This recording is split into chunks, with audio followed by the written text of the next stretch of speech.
Here with Chad Dunn, Move Performance. To start, for those that don't know, I know you've been on with Brad a few times throughout the years and you've done a lot of things. You've helped his son. What is it you do here? Well, that's why at Move, obviously we're here to help the people. So it doesn't matter if it's developing athletes or if we're trying to help people overcome from injuries or just even getting people to do fitness and a quality of life. What we have here is we have an environment that we create that we want to make it that moves. Basically, it's a lifestyle, so it's a lifestyle of success, through sports, through life, through health, and, through injuries, overcoming injuries. So you're seeing people from all walks of life, but you do work a lot with athletes at the high school level, college level, pro level. What's Yeah, it yeah, like? yeah. So right now, high school's going back in. Obviously, high school football season's coming in, and a lot of our trainings for the summertime they've all gone through, and they're back into camp. And injuries, happen. Hopefully, the preparation was set. So we try to pride ourselves of not having people come into therapy with us. We'd rather have them come in for training. But we see the I don't think the grit's there anymore with these kids. I think that they've lost a little bit of the grit. They're looking at all the new, latest, and greatest stuff. We've got a lot of testing that we've implemented for some of the sports science stuff, just to hold them accountable for that reason, because it's always the coach's fault. It's always the mom's fault, the dad's fault. It's everybody else's fault except for theirs. So with the athletics side, we're trying to put it back onto them, which that's also the recovery. So when you're working side by side, like I said, I got my buddy JJ here today, and yeah, JJ's on fire. He's got about 60% injury. The doctors only did the 10% of the work to put him back together. Now he's got to do the 90. And so it's kind of like the athletes, they say, well, the coach is only doing the 10%, but you got to do the 90. I think they want the other way around. They want to only do the 10, and they want the coaches to do the 90. So, we just put them in a reality situation. This is what life is all about. It's about you. Right. So when someone comes to see you and your team, yes, the injury recovery is a big part of it. But we've had so many conversations off camera. You're very much into the mental side of it. The how are you going to do better moving forward? How are you going to grow as a person and all that? So you're always having those conversations and getting them better at the same time. Yeah, kids come in, and I hear from kids and I hear from coaches also. I say, well, I got to work on my confidence. I got to work on my confidence. And for the last many years, confidence has been key, and everybody used the word confidence. Coaches state that in practice. We see that in a game that somebody's out there. But I've tried taking that word out of my vocabulary the last 2 years, and I put in the word brave. I think we have to get back to bravery. And I think that's one of the things that we have done as parents or even as coaches and whatnot. We're not trying to put our kids in stressful situations. We're trying to create a better lifestyle for them. We're trying to create better outcomes in the game of sport. But at the same time, as we do that, I think that we're losing a little bit of that bravery with them all. And at the same time, it's creating softer people, in this generation. So if we get back to the bravery, everybody's confident, they're out there, but if not, Right. what do you do with that confidence? Can you take it to the next level? And that's bravery. Overcome from somebody, Kristen Muir, to overcome from her injury, and, they take some bravery to be able to get back up and walk again and get back up and kick again. So that's half of the battle. Yeah, I mean, we've had Kristen all over our platform. She's great. She's doing a lot with flag football with us, and definitely have seen the confidence in her grow even now. She's getting into the gym and all that stuff. Yep. It's amazing to see. So it starts with there. Is that the most rewarding part of what you do? Yeah, Stuff like that? Yeah, the catastrophic injuries, especially now if I can combine both of them with athletes. So athletes that overcome catastrophic injuries. Eddie King, obviously, a BMX rider that I had back in the day, he was my original OG, broke his back, got him going. I worked with Sam Willoughby, Olympic gold medalist, on the spinal cord. So I've done a lot of spinal cord because that's very rewarding. These are like making differences in their body. Yeah. ACLs, coming back from ACLs or shoulder surgery, those are pretty common nowadays. So, the catastrophic ones. And really it's good because it gets me back into the head. I really like to do the mental performance side. I don't like to use mental performance. I think it's overran a lot nowadays just because you used to have a sports psychologist back in the day. But now you go see a mental performance guy. And everything's really based upon certification, so everything can be monetized, Right. and they're taking advantage. It's almost like the recruiting aspect. The mental performance side is almost another predatorial thing, is the way I look at it all, with the recruiting aspect of it all. But what I do is I do more behavior change. Okay. Right? So I need people to change their behaviors. If you're not getting this result, we got to change this. It's not about the mental performance of it all. It's more of a behavior change stuff. So using that, I found has been a lot more effective with it all because there's so many different components that we start with. I'm currently writing a book right now. Hopefully to have that released next year, June of 2025. But really, basically, we start off with your self-identity, and what is your real self-identity is kind of the biggest thing. What are you doing? And then are you polluting that self-identity, or are you protecting that self-identity? And that goes about with whatever that we're given in life, and then overcoming what is and maintaining that.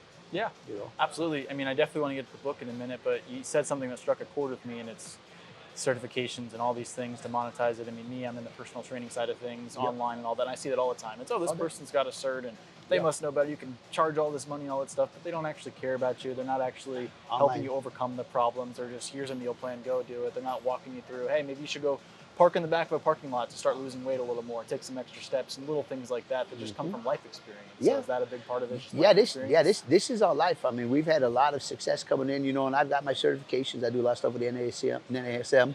I've got my corrective behavior. I've got sports performance. I've got corrective exercises. I've got the nutrition. So I've done a lot of my stuff. All my stuff is through the National Academy of Sports Yeah. Medicine. But I said the School of Hard Knocks is the best thing, even for the athletes to learn or even for us to learn, and having the combination of therapy here with everything else, is that, you're working alongside somebody else that's come back from something a lot worse than what you're dealing with, so when you see other motivating people come back around you, that's when it really does help out and putting everything to use. And it's not just certification, this is life situations that we're using.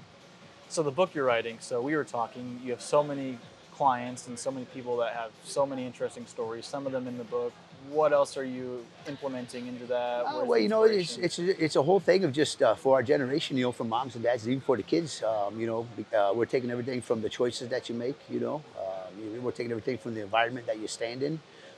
Having a plan. A lot of these kids they don't have a plan anymore because it's changing daily, such as Google, TikTok. Everything's just that instant gratification. So if they don't have that right now, they get discouraged or they lose their confidence. Well, I'm trying to get them to be brave to stay on that same page. How long can you stay on that same page? So I'm trying to get them to start doing the focus. So we're going to touch everything from A to Z. And obviously dealing with some of the athletes that we've had back in the day. I know some of the football guys that we've had, Jamarcus Russell, try to work with him a little bit. And obviously Martavius Bryant was here 2 or 3 years ago. He's still in the league right now. I know last night he caught a touchdown, I think it was in the fourth quarter touchdown. So, it's good to see him still trying and still doing that stuff. I always root for the guys.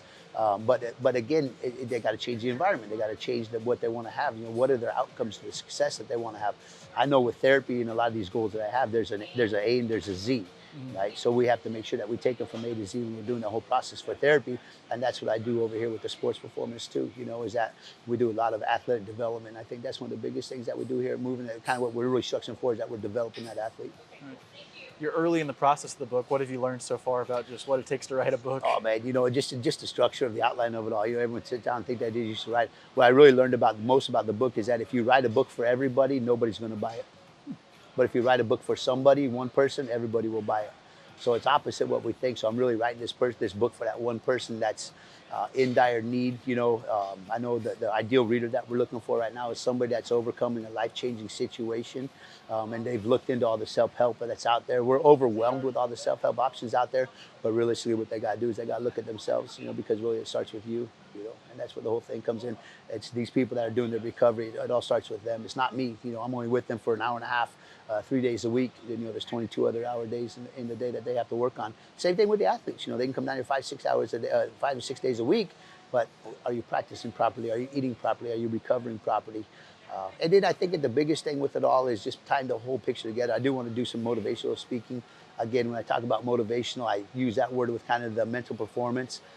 I don't like to use motivational, but I use that to open it all up. But I want to do more inspirational stuff. We've got so many inspiring stories, and that's really what this is about. It's about inspiring myself or being inspired by them, So I want to do more inspirational talking with everybody, and this book will be a tool that I'll use for everybody that I can go to. So, I've been to Hamilton. I talked to a group of students over there. I went to Marcos Niza. I talked to a group of students. So I'm open right now to just open and give back to the community. Obviously we've developed them here, but now I want to develop them outside of Move. Right.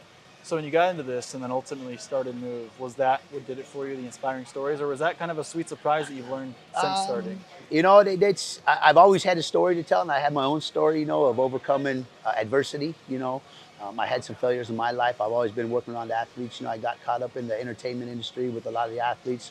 I got a DUI with Marion Barber back in the day, So I've had my troubles I had, but I've also gotten out of them, and I've also set the tone for a lot of people. And that's kind of what inspired this. I told my story. It was very inspiring for other people to see that you can get to another level if you have had some issues before. And so then everyone said your voice needed to be heard. Right? And so I started doing this book. My wife says I talk too much, so I said, perfect, what I'll do, I'm going to put in a book so then people can read it. Right. So that's kind of where the book came out. And when I went to go talk to these kids, man, I had a new fire lit inside me. When I was talking to Marcos, I had the student body there. When I was at Hamilton, I had the kids listening, and they came up and asked me questions afterward. It's not always the ones that are looking to pursue that athletic career that need the help. There's the middle level athlete that's out there. There's the low level ones that show up every day that don't get to play, that are mentally just challenged, and those are the ones I want to reach. Is that rule number one at the end of the day of playing a sport? Rule number one of being an athlete is sooner or later you're not playing the sport anymore. The ball does stop and the pool does get drained. What is life after sport's going to give you? So we try to develop that character right now about who they are and what they can do after. Yeah.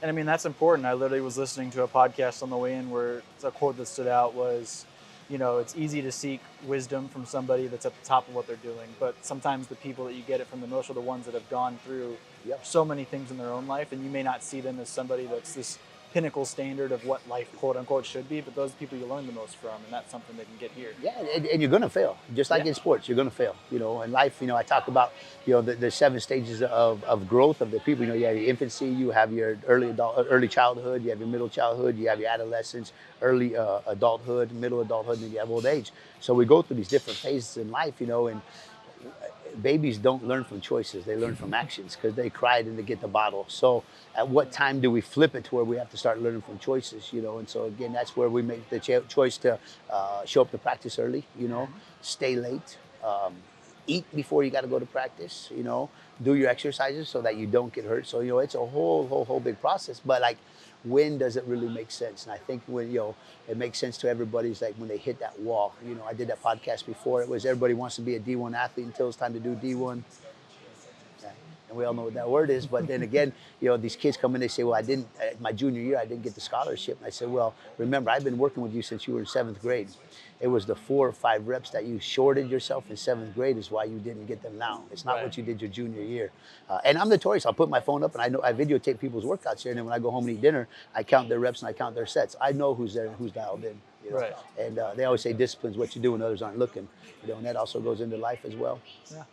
Last thing I got for you then too, so obviously we touched a lot on athletes, but places like this are perfect for anybody. Like example me, I'm someone that works out, decide to help somebody push their car, back gets out of alignment, things like that. You see a lot of people with things like that. We get a lot of the weekend warriors that come around.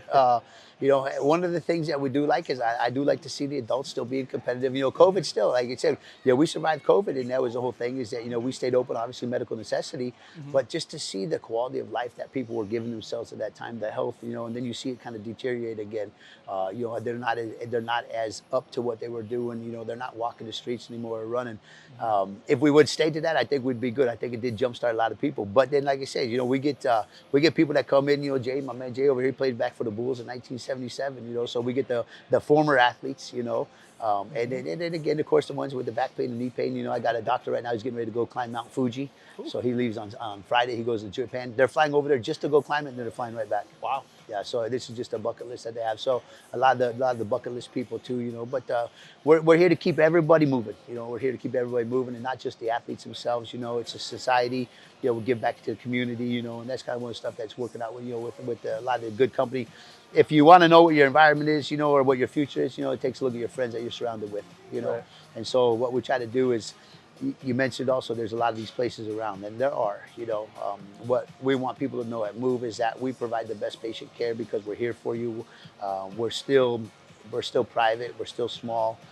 And so we're able to do everything that we need to do to take care of the people. We have a good network of doctors that we work with. So if people do get injured, also I have a good network of coaches. I know Talia Henderson, she just went ahead and she committed this weekend, North Carolina. And I was asking everybody else, well, we already knew before she was going to be committed where she was going. So the good network of the coaches, all that stuff. I was fortunate to go to the NBA draft this year with Cody.